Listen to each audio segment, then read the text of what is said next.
नमस्कार दोस्तों, स्वागत है आपका एक बार फिर क्विक एंड टेल 25 के यूट्यूब चैनल में। पेपर है जो कि 23 अगस्त को होने वाला है, जो कि है उत्तराखंड न्यायालय में जो उत्तराखंड के न्यायालय हैं उनमें जो है जूनियर असिस्टेंट और स्टेनोग्राफर की वैकेंसी आई हुई है। मतलब आपका जो है उसका एग्ज़ाम होने वाला है, तो आपको जो है वहाँ के लिए एकदम जो है रेडी रहना है, क्योंकि अच्छी खासी पोस्ट उसमें भी हैं दोस्तों।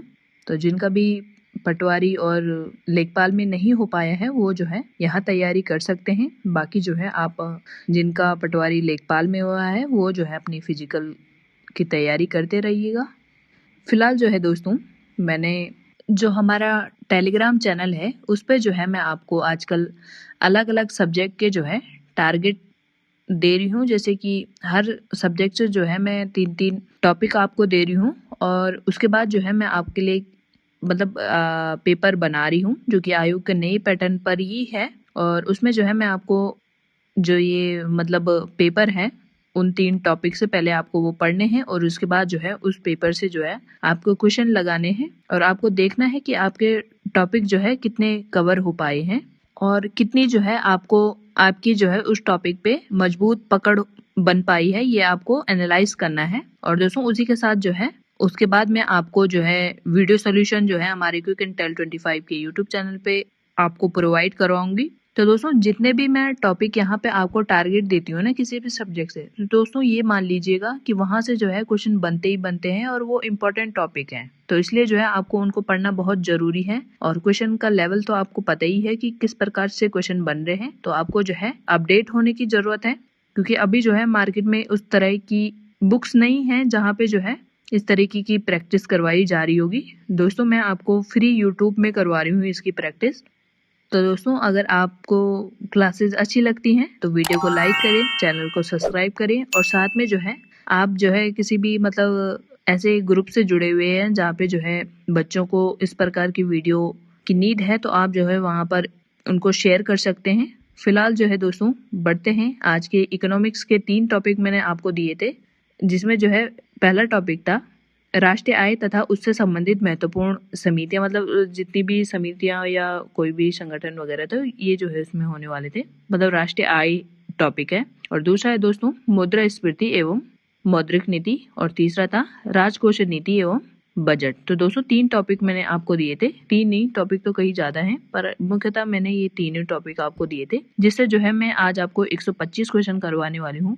और दोस्तों यकीन मानिएगा 125 जो क्वेश्चन है ना, ये एकदम ऐसे क्वेश्चन है कि अगर आपने अच्छे से पढ़े होंगे ना, तो आपका जो है एकदम थ्योरी एकदम कवर हो जाएगी। और दोस्तों इसमें जो है मैं आपको एक्सप्लेन नहीं करूंगी क्वेश्चन को, क्योंकि फिर जो है काफ़ी लेंथी वीडियो हो जाती है। क्योंकि 125 क्वेश्चन करवाने पे लगा लो आप, अगर मैं उसको आपको एक्स्ट्रा फैक्ट और पूरे दिलाती मतलब सारी चीज़ें इसमें कवर करती हूँ, तो दोस्तों 2 से 3 घंटे की वीडियो बन जाएगी।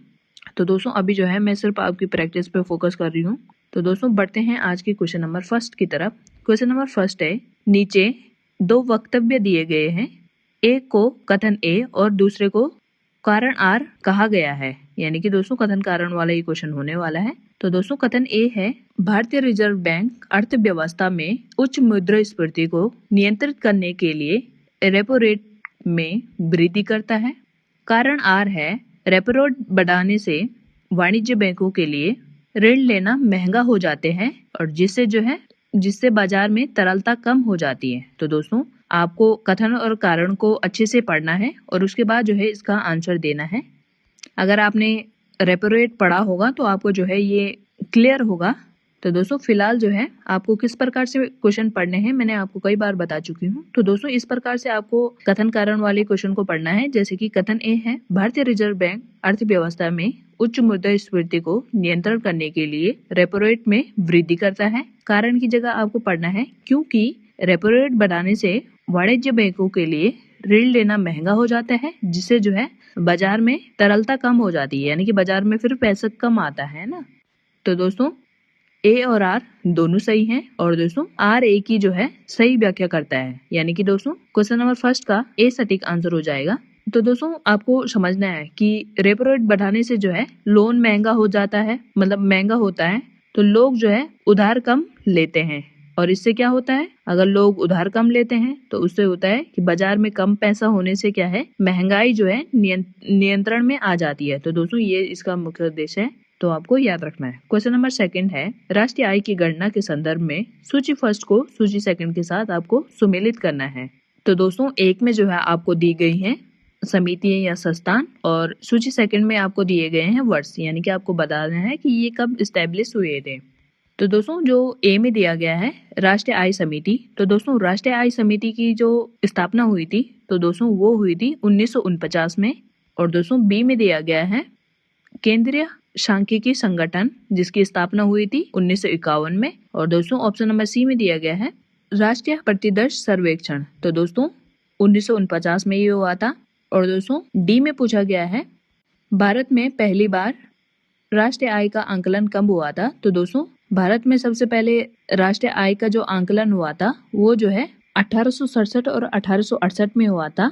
और ये आंकलन जो है दोस्तों आपको पता ही होगा, सबसे पहले जो राष्ट्रीय आय का आकलन जो किया था तो दोस्तों ये किया था दादा भाई नेरोजी द्वारा। तो दोस्तों अब जो है आप इनको मैच कर सकते हैं, यानी कि दोस्तों क्वेश्चन नंबर 2 का जो है ए सटीक आंसर हो जाएगा, जिसमें दिया है ए का 3 हो जाएगा और बी का 1 हो जाएगा और सी का 2 हो जाएगा और डी का जो है 4 हो जाएगा। आप जो है मैच कर सकते हैं। क्वेश्चन नंबर 3 है, बजट प्राप्ति के संदर्भ में निम्नलिखित में से कौन सा विकल्प पूंजीगत प्राप्तियों का हिस्सा नहीं है। तो दोस्तों इसमें आपको बताना है कि जो बजट की प्राप्तियां हैं ना, तो उसके संदर्भ में जो पूंजी प्राप्ति की जो हिस्सा नहीं है ना, तो वो आपको इसमें से छांट के बताना है। तो दोस्तों सबसे पहले ऑप्शन नंबर ए में दिया गया है सरकार द्वारा लिया गया विदेश ऋण, तो ये जो है दोस्तों पूंजी की प्राप्तियों में ही आता है। तो दोस्तों ये जो है सही हो जाएगा, यानी कि ये भी इसी के अंतर्गत आता है, पर आपको याद रखना है इसमें जो है हमको नहीं है बताना है। और दोस्तों बी में दिया गया है सार्वजनिक उपक्रमों का विनिवेश, तो दोस्तों ये भी जो है पूंजी प्राप्ति का ही हिस्सा है। और दोस्तों ऑप्शन नंबर सी में दिया गया है ऋणों की वसूली, तो दोस्तों ये भी जो है पूंजी की प्राप्ति का ही हिस्सा है। और दोस्तों ऑप्शन नंबर डी में दिया गया है आयकर से प्राप्त राजस्व, तो दोस्तों ये जो है पूंजीगत प्राप्तियों के अंतर्गत नहीं आता है, यानी कि दोस्तों क्वेश्चन नंबर 3 का डी सटीक आंसर हो जाएगा। अब दोस्तों समझिए कि जो राष्ट्रीय आय जो है एक नियमित राजस्व प्राप्ति है, और दोस्तों जो कर्ज लेना यानी कि लोन लेना जो है या सरकारी संपत्ति को बेचना जो कि विनिवेश है, ये जो है पूंजी प्राप्ति का ही हिस्सा होता है। और आय जो है आयकर जो है एक क्या होता है, वो होता है एक नियमित राजस्व की प्राप्ति, इससे होती है। तो दोस्तों ये आपको याद रखना है, यानी कि दोस्तों क्वेश्चन नंबर 3 का डी सटीक आंसर हो जाएगा। क्वेश्चन नंबर 4 है, निम्नलिखित कथनों पर विचार कीजिए। पहला कथन है सकल घरेलू उत्पाद यानी कि जीडीपी में केवल देश की भौगोलिक सीमा के भीतर उत्पादित अंतिम वस्तुओं और सेवाओं का मूल्य शामिल होता है। दूसरा कथन है सकल राष्ट्रीय उत्पाद यानी कि जीएनपी प्राप्त करने के लिए सकल घरेलू उत्पाद में से विदेशों से प्राप्त शुद्ध साधन आय को जोड़ा जाता है। तो दोस्तों उपरोक्त में से कौन से कथन सही हैं, ये इनका जो है आपको चयन करना है। तो दोस्तों क्वेश्चन नंबर 4 का सी सटीक आंसर हो जाएगा, यानी कि दोनों कथन जो है एकदम सही हैं। तो दोस्तों जो जीडीपी है ना, तो ये जो है घरेलू उत्पाद जो है ये देश के अंदर ही होता है, जबकि जो राष्ट्रीय उत्पाद में जो है जो विदेशों से कमाया शुद्ध धन होता है ना, तो वो भी जोड़ा जाता है। तो दोस्तों आप इससे क्या समझे कि जीडीपी में जो है देश के भीतर यानी कि जो देश की भौगोलिक सीमा है ना, तो उसी के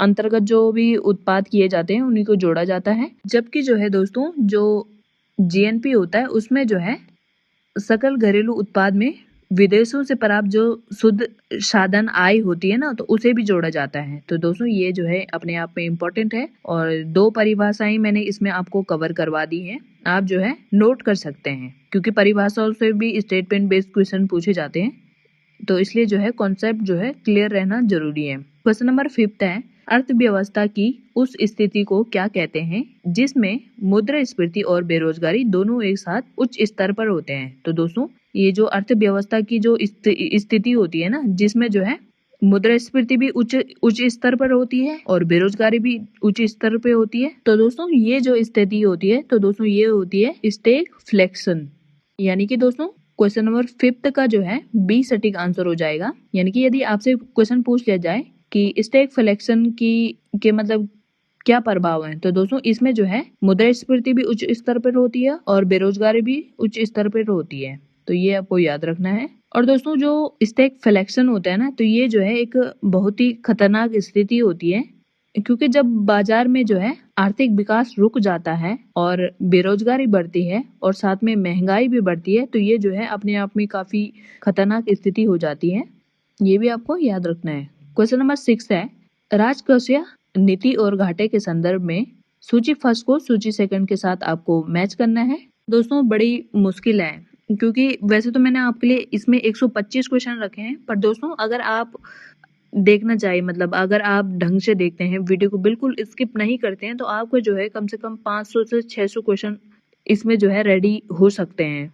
क्योंकि अभी जो है जो यूट्यूब पे मैंने वीडियो देखती हूँ, जो भी लोगों के बनाए रहते हैं, तो उसमें मैं देखती हूँ कि बेसिक क्वेश्चन पूछ लिए जाते हैं। जैसे नॉर्मली पूछ लिया जाएगा कि मतलब कुछ भी पूछा जाएगा, नॉर्मल से क्वेश्चन रहते हैं, कोई ऐसे क्वेश्चन में ज़्यादा मेहनत नहीं की रहती है। मैं ये नहीं कहूँगी कि वो गलत है, क्योंकि गलत नहीं है दोस्तों, क्योंकि बेसिक जो है हमारा क्लियर होना चाहिए। और बेसिक क्वेश्चन कभी कभी ऐसा होता है ना कि हमने कहीं पे एक क्वेश्चन पढ़ा हुआ रहता है किसी यूट्यूब चैनल पे या कहीं पे भी हम देखते हैं, और हमारे एग्जाम में अगर वही क्वेश्चन आ जाता है, तो दोस्तों उस क्वेश्चन की जो है अपने आप में बहुत ही बड़ा महत्व हो जाता है, मतलब बहुत ही बड़ा महत्व हो जाता है। इसलिए जो दोस्तों उनको मैं गलत नहीं बोलूंगी, पर इसमें मैं आपको बता रही हूँ कि आपके लिए जो है बेहतर क्वेश्चन तैयार किए गए हैं। बिल्कुल भी स्किप मत करिएगा वीडियो को। फिलहाल जो है दोस्तों राजकोषीय नीति और घाटे के संदर्भ में आपको सूची फर्स्ट को सूची सेकंड के साथ मैच करना है। तो दोस्तों ए में दिया गया है राजकोषीय घाटा। तो दोस्तों राजकोषीय घाटा में क्या होता है कि जो कुल व्यय है ना, तो उसमें से जो है माइनस किया जाता है। तो दोस्तों माइनस क्या किया जाता है, तो दोस्तों माइनस किया जाता है राजस्व प्राप्ति प्लस गैर ऋण पूंजी प्राप्ति। तो दोस्तों ये जो है इसमें से माइनस किया जाता है, और तब जो है हमको मतलब किसके बराबर होता है ये, तब जाके जो है ये राजकोषीय घाटे के बराबर होता है। जैसे आप समझिए, जैसे सरकार का कुल खर्च जो है 100 रुपए है। एक एग्जाम्पल मैं आपको दे रही हूँ। जैसे सरकार का जो है कुल खर्च जो है 100 रुपए है, और सरकार की जो कुल आय है, जैसे कर फीस आदि को मिलाकर जो है 70 रुपए सरकार की आय है। तो दोस्तों राजकोषीय घाटा क्या हो जाएगा दोस्तों इसमें से, तो दोस्तों राजकोषीय घाटा जो है इसमें से क्या हो जाएगा, क्या बच रहा है फिर। अगर सरकार की कुल आय और कर फीस को अगर घटा दिया जाए 100 में से, तो जो है राजकोषीय घाटा कितना प्राप्त हो रहा है, तो दोस्तों वो हो रहा है 30 रुपए। जैसे कि मैंने आपको बताया है कि सरकार का जो है कुल खर्च मान लो आपकी 100 रुपए है, और दोस्तों जो सरकार की जो कुल आय है, जिसमें जो है कर है फीस है सब चीजें है ना, तो उसमें जो है 70 रुपए वो है, खर्च और फीस को लगा के 70 रुपए है। तो दोस्तों 100 में से अगर 70 रुपए को माइनस किया जाए, तो आपके पास क्या बचता है, तो बचता है 30 रुपए। तो दोस्तों वही 30 रुपए जो है राजकोषीय घाटा होता है, तो ये आपको याद रखना है। और दोस्तों ऑप्शन नंबर बी में दिया गया है राजस्व घाटा। तो दोस्तों राजस्व घाटा क्या होता है आप समझिए। तो दोस्तों राजस्व घाटा क्या होता है कि राजस्व व्यय में से जो है राजस्व प्राप्ति को घटा दिया जाता है, तो तब जो है राजस्व व्यय की प्राप्ति होती है। और दोस्तों जो प्राथमिक घाटा है, तो दोस्तों प्राथमिक घाटा जो है राजकोषीय घाटा में से जो है ब्याज भुगतान को घटा दिया जाता है, तब जो है ये प्राप्त होता है। यानी कि दोस्तों क्वेश्चन नंबर 6 का ए सटीक आंसर हो जाएगा, जिसमें ए ऑप्शन का दिया गया है 2 और बी का दिया गया है 3 और सी का दिया गया है 1। तो आप इसको मैच कर सकते हैं। क्वेश्चन नंबर 7 है, नीचे दिए गए वक्तव्यों पर विचार करें। कथन ए है, किसी देश की आर्थिक विकास को मापने के लिए वास्तविक जीडीपी नाम मात्र जीडीपी की तुलना में बेहतर संकेत देता है, यानी कि बेहतर संकेतिक है वास्तविक जीडीपी। और कारण आर है, वास्तविक जीडीपी की गणना आधार वर्ष की स्थिर कीमतों पर की जाती है, जो कि मुद्रास्फीति के प्रभाव को हटा देती है। तो दोस्तों सही विकल्पों को आपको चुनना है। तो दोस्तों सबसे पहले आपको क्या समझना है, सबसे पहले आपको बताना है कि जैसे समझना है कि आर्थिक विकास को मापने के लिए, जैसे आपसे क्वेश्चन पूछ लिया जाए कि आर्थिक विकास को मापने के लिए बेहतर संकेतक कौन हो सकता है। जैसे 2 ऑप्शन आपको दिया जाए, एक में दिया जाए वास्तविक जीडीपी और एक में दिया जाए नाम मात्र जीडीपी। तो दोस्तों आपको याद रखना है कि वास्तविक जीडीपी जो है एक बेहतर संकेतक है। तो दोस्तों ये आपको याद रखना है। और उसके अलावा कारण आर में दिया गया है वास्तविक जीडीपी की गणना जो है आधार वर्ष पर स्थिर कीमतों पर ही की जा सकती है और जो है दोस्तों मुद्रास्फीति के प्रभाव को हटा देती है। तो दोस्तों ये जो है एकदम दोनों कथन जो है सही हो जाएगा, यानी कि कथन भी सही है और कारण भी सही है, यानी कि दोस्तों क्वेश्चन नंबर 7 का ए सटीक आंसर हो जाएगा। तो दोस्तों आप समझिए कि जो स्थिर कीमतों पे जो जीडीपी निकालने से क्या होता है। तो दोस्तों स्थिर कीमतों पर जीडीपी निकालने से क्या होता है कि महंगाई का जो भ्रम होता है ना वो जो है हट जाता है और देश की जो है असली ग्रोथ का जो है उससे पता चल पाता है। तो दोस्तों इसलिए जो है स्थिर कीमतों का ही प्रयोग किया जाता है। और स्थिर कीमतें कैसे पता चलेंगी कि एक वर्ष को जो है आधार वर्ष मान लिया जाता है, जैसे कि 2011 और 12 अभी फिलहाल माना जाता है। उससे पहले जो है 2004 और 2005 और 6 माना जाता था। तो ये भी आपको याद रखना है। आज जो है दोस्तों ज़्यादा एक्सप्लेन नहीं कर रही हूँ और ज़्यादा एक्स्ट्रा फैक्ट नहीं रखे हैं, क्योंकि जो है दोस्तों वीडियो लेंथी हो जाती है और आप जो है स्किप करके भी चले जाते हैं ना, लाइक करते हैं फिर कि ज़्यादा वीडियो हो गई, ज़्यादा लंबी, इतना देर कौन पढ़ेगा, ऐसा शायद आपको लगता होगा। फिलहाल जो है दोस्तों बढ़ते हैं आज के क्वेश्चन नंबर 8 की तरफ। मौद्रिक नीति के उपकरणों के संदर्भ में निम्नलिखित में से कौन सा एक मात्रात्मक उपकरण नहीं है। तो दोस्तों सबसे पहले आपको नहीं है को सर्कल कर देना है, क्योंकि इसमें जो है गलती होने के चांसेस ज्यादा हैं। तो दोस्तों आपको बताना है कि जो हमारी जो मॉनेटरी पॉलिसी के जो टूल्स हैं उनके संदर्भ में जो है मात्रात्मक उपकरण कौन से नहीं है। तो दोस्तों मात्रात्मक उपकरण में जो है CRR भी होता है, SLR भी होता है और खुले बाजार की क्रियाएं भी होती हैं, यानी कि दोस्तों डी जो है इसमें शामिल नहीं होता है। यानी कि दोस्तों क्वेश्चन नंबर 8 का जो है डी सटीक आंसर हो जाएगा, यानी कि डी जो है गलत हो जाएगा। अब दोस्तों ये जो मात्रात्मक उपकरण की बात की गई है ना मॉनेटरी पॉलिसी में, तो दोस्तों सबसे पहले आपको याद रखना है कि जो CRR और SLR और जो खुले बाजार की क्रियाएं हैं ये जो है मात्रात्मक उपकरण में आ जाती हैं। और दोस्तों और आपके मन में विचार मतलब ख्याल उठना चाहिए, सवाल उठना चाहिए कि अगर ये तीनों मात्रात्मक उपकरण में आते हैं तो ये नैतिक दबाव किस उपकरण के अंतर्गत आता है। तो दोस्तों ये जो है नैतिक दबाव जो है एक गुणात्मक उपकरण है, जबकि जो अन्य तीन है ये जो है मात्रात्मक उपकरण है, जो कि जो है बाजार में सीधे पैसे की मात्रा को घटा या बढ़ा सकते हैं। ये आपको याद रखना है। क्वेश्चन नंबर 9 है भारत में थोक मूल्य सूचकांक यानी कि WPI के संदर्भ में कौन सा कथन सही नहीं है। तो दोस्तों सही नहीं है को आपको फिर से सर्कल करना है, क्योंकि जो है इसमें गलत होने के चांसेस ज़्यादा रहते हैं, इसलिए जो है मैं आपको उसी की प्रैक्टिस ज़्यादा करवा रही हूँ। मतलब जिस चीज़ों में मुझे लगता है ना कि ज़्यादा गड़बड़ होती है, बच्चे बोल देते हैं कि इसमें ज़्यादा गड़बड़ हुई है, ऐसी हुई है, तो उसी की जो है मैं आपको प्रैक्टिस करवाती हूँ। तो फिलहाल जो है दोस्तों इनको आपको अच्छे से पढ़ना है, समझना है आराम से और उसके बाद इसका आंसर देना है। तो दोस्तों इसमें आपको बताना है कि WPI के संदर्भ में कौन सा कथन सही नहीं है। तो दोस्तों कथन को एनालाइज करते हैं। तो दोस्तों ऑप्शन नंबर ए में दिया गया है जो WPI है ये मुख्य रूप से उत्पादकों और थोक व्यापारियों के स्तर पर मूल्य परिवर्तन को मापता है। ये जो है एकदम सटीक हो जाएगा, यानी कि ये सही है। और दोस्तों इसमें जो है केवल वस्तुओं को शामिल किया जाता है, सेवाओं के नहीं। ये भी जो है दोस्तों अपने आप में एकदम सटीक है। और दोस्तों ऑप्शन नंबर सी में दिया गया है भारतीय रिजर्व बैंक ने वर्तमान में मुद्रास्फीति के लक्ष्यीकरण के लिए इसे प्रमुख मापदंड बनाया है। तो दोस्तों ये जो है एकदम गलत हो जाएगा, यानी कि दोस्तों WPI के संदर्भ में जो है ऑप्शन नंबर सी में जो है गलत दिया गया है, क्योंकि जो मतलब हमारा रिजर्व बैंक है ना, तो रिजर्व बैंक में ने जो है 2014 से जो है महंगाई मापने के लिए जो है थोक मूल्य सूचकांक की जगह जो है CPI क्या है उपभोक्ता मूल्य सूचकांक को जो है मुख्य मापदंड बना लिया है, इसलिए जो है दोस्तों ये गलत हो जाएगा। और दोस्तों ऑप्शन नंबर डी में दिया गया है इसका वर्तमान जो आधार वर्ष है ये 2011-12 है।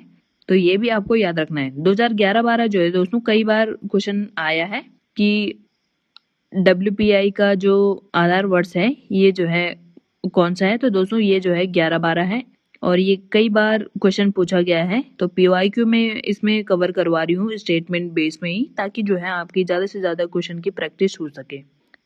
क्वेश्चन नंबर 10 है जब सरकार का राजस्व व्यय उसकी राजस्व प्राप्ति से अधिक हो जाता है तो उसे क्या कहा जाता है। तो दोस्तों जब सरकार का जो राजस्व व्यय यानी कि जो रोजमर्रा के सरकारी खर्चे होते हैं, जब जो है करों से अधिक होने वाली जो नियमित कमाई यानी कि राजस्व की प्राप्ति से ज्यादा हो जाए तो उसे जो है राजस्व घाटा कहते हैं।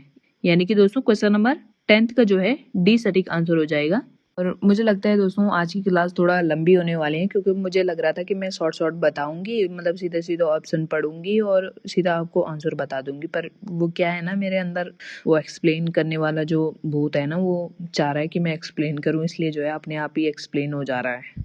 तो दोस्तों फिलहाल जो है क्वेश्चन नंबर 11 है। नीचे 2 वक्तव्य दिए गए हैं, यानी कि कथन और कारण वाले वक्तव्य दिए गए हैं, जिनको आपको एनालाइज करना है और उसके बाद जो है आपको सही विकल्प का चयन करना है। कथन ए है, मुद्रास्फीति के दौरान ऋणी यानी कि उधार लेने वाले को नुकसान होता है। कारण आर है, मुद्रास्फीति के दौरान मुद्रा की क्रय शक्ति कम हो जाती है। तो दोस्तों जिसने जो है पीडीएफ से प्रैक्टिस नहीं करी है, हमारे टेलीग्राम चैनल से नहीं जुड़ा हुआ है, तो दोस्तों ये वो जो है यहीं पर वीडियो को पॉज करिए और आंसर सोचिए और तब जो है अपने मन में उस आंसर को रखिए या कमेंट सेक्शन के माध्यम से बताइए। कमेंट तो आप खैर नहीं करोगे मुझे पता है, पर अपने मन में रखिए और देखिए कि क्या आपका ये जो है सही हो पाया है क्वेश्चन की नहीं हो पाया है। तो दोस्तों फिलहाल जो है ऑप्शन नंबर 11 का जो है सी सटीक हो जाएगा, जिसमें दिया गया है ए गलत है लेकिन आर सही है। ये क्यों है दोस्तों? क्योंकि दोस्तों जो ए में कहा गया है ना कि जो मुद्रास्फीति के दौरान जो है उधार लेने वाले को नुकसान होता है, क्योंकि जो दोस्तों जो मुद्रास्फीति के दौरान जो है जो देनदार होता है ना, जो ऋणी होता है, उसको जो है लाभ होता है, क्योंकि उसको जो है एक कम वैल्यू देनी पड़ती है। कम वैल्यू का मतलब है कि उसे जो है वही पैसे लौटाने जिसकी कीमत अब जो है गिर चुकी है। मतलब पहले जब आपके जो लेनदार है ना, उसने जब दिए थे ना तो उनकी कीमत जो है उस टाइम पर ज्यादा थी, पर अब जो है लौटाने के टाइम पे जो है उनकी कीमत कम हो गई है। तो इसलिए जो है दोस्तों मुद्रास्फीति के दौरान जो है जो ऋणी होता है, जिसने लोन लिया होता है ना, उसको जो है नुकसान नहीं बल्कि लाभ होता है, और जिसने जो है जो अब का जो लेनदार है ना, जिसने ऋण दिया था, उसे जो है घाटा होता है। तो ये आपको याद रखना है। क्वेश्चन नंबर 12 है, हीनर्थ प्रबंधन का अर्थ है सरकार द्वारा घाटे की भरपाई के लिए। तो दोस्तों इसमें उसका अर्थ मतलब क्या है ये आपको बताना है। तो दोस्तों हीनार्थ प्रबंधन का अर्थ है सरकार द्वारा घाटे की भरपाई के लिए, मतलब वो पूछ रहा है कि घाटे की भरपाई के लिए क्या करना है। तो दोस्तों घाटे की भरपाई के लिए जो है रिजर्व बैंक ने जो है नई छपुआकार ऋण लेना जो है प्रारंभ किया है। यानी कि दोस्तों क्वेश्चन नंबर 12 का जो है बी सटीक आंसर हो जाएगा। तो दोस्तों अब आपको समझना है कि मतलब क्या था इस क्वेश्चन, मतलब उसका मतलब कि रिजर्व बैंक जो है नई छपुआकार ऋण लेना क्यों कर देता है, मतलब छपुआकार ऋण क्यों लेता है। तो दोस्तों जब जो है सरकार को अपना जो है घाटा पूरा करने के लिए रिजर्व बैंक से नए नोट छपवाती है ना, तो उसे जो है हीनार्थ प्रबंधन कहते हैं। और इससे जो है दोस्तों बाजार में जो है भयंकर महंगाई आती है।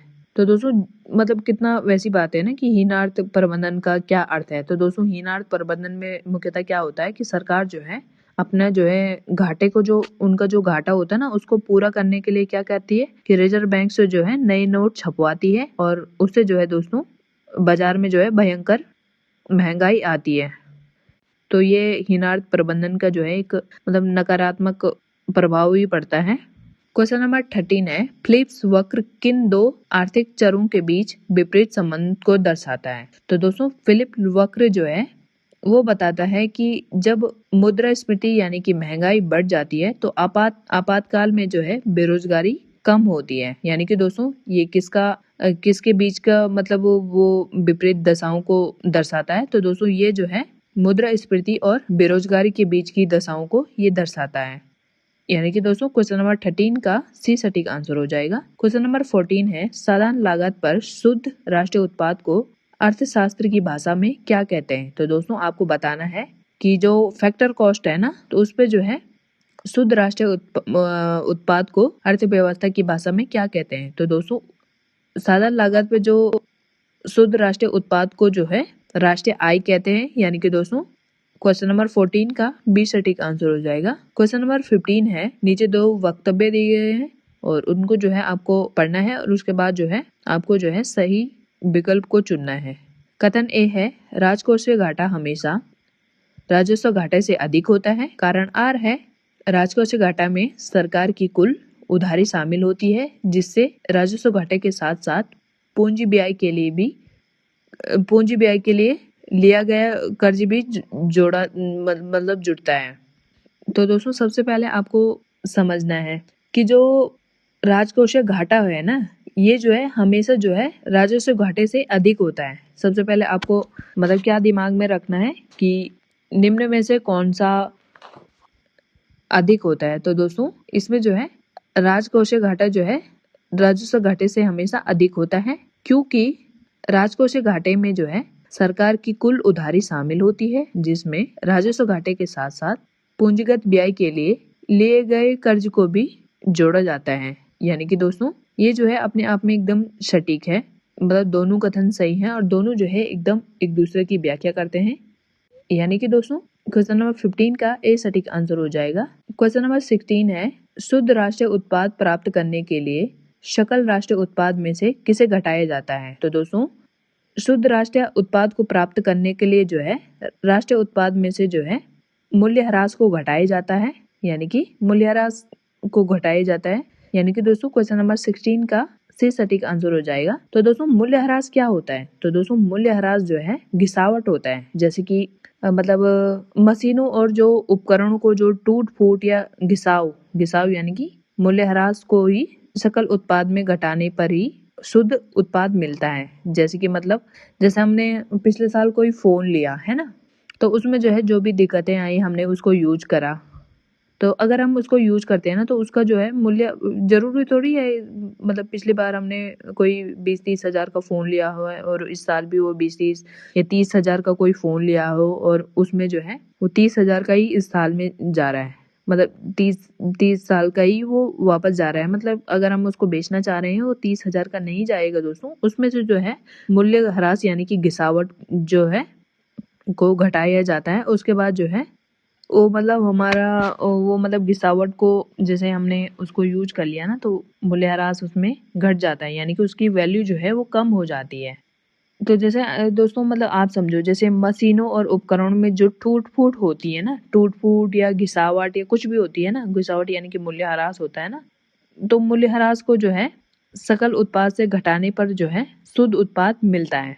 तो ये आपको याद रखना है। क्वेश्चन नंबर 17 है निम्न में से कौन सा कथन उपभोक्ता सूचकांक यानी कि CPI के बारे में गलत है। तो दोस्तों अभी मैंने आपको WPI बताया था, अभी जो है आपको CPI बता रही हूँ, और CPI कैसे बता रही हूँ पूरा कॉन्सेप्ट जो है आपका इसमें कवर हो जाएगा। तो दोस्तों इसमें सबसे पहले आपको बताना है कि कौन सा सही नहीं है।